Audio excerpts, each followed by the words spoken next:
Au fil des ans, les téléphones mobiles n'ont cessé d'évoluer à l'image de la technologie sur laquelle ils reposent. La 5G constitue elle aussi une évolution de la norme actuelle. Succédant à la 4G, la 5G offre une capacité de transmission de données nettement supérieure et des débits bien plus importants. C'est là une évolution logique.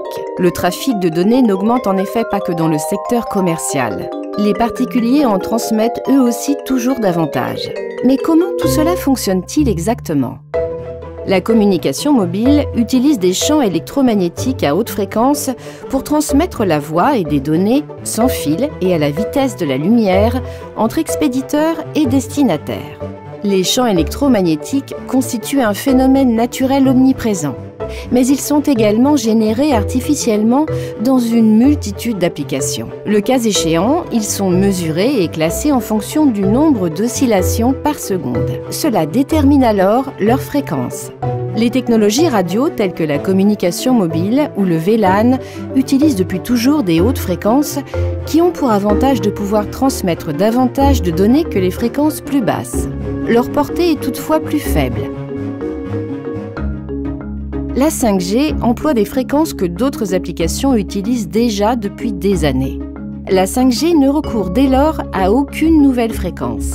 La force à laquelle une antenne de communication mobile peut émettre est réglementée par la loi. Les valeurs limites préventives prescrites en Suisse sont bien inférieures à celles appliquées en Europe. La 5G n'augmentera donc pas l'intensité du rayonnement généré par les antennes. Cela dit, ces valeurs limites préventives extrêmement basses empêchent la mise en service de la 5G sur la plupart des antennes, le volume de rayonnement autorisé par antenne étant déjà épuisé.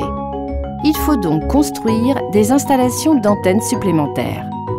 La 5G recourt à des antennes plus perfectionnées qui gèrent le rayonnement de manière plus économique que les modèles précédents. Elle n'envoie le signal que directement à l'endroit où il est demandé. Ce procédé est appelé beamforming ou antennes adaptatives. La 5G est donc une évolution logique de la 4G. La réponse à l'augmentation fulgurante du trafic de données. Les nouvelles applications que la 5G rendra possibles sont par ailleurs aujourd'hui déjà très prometteuses. Comme la plupart des innovations qui les ont précédées, elles amélioreront tout simplement notre quotidien.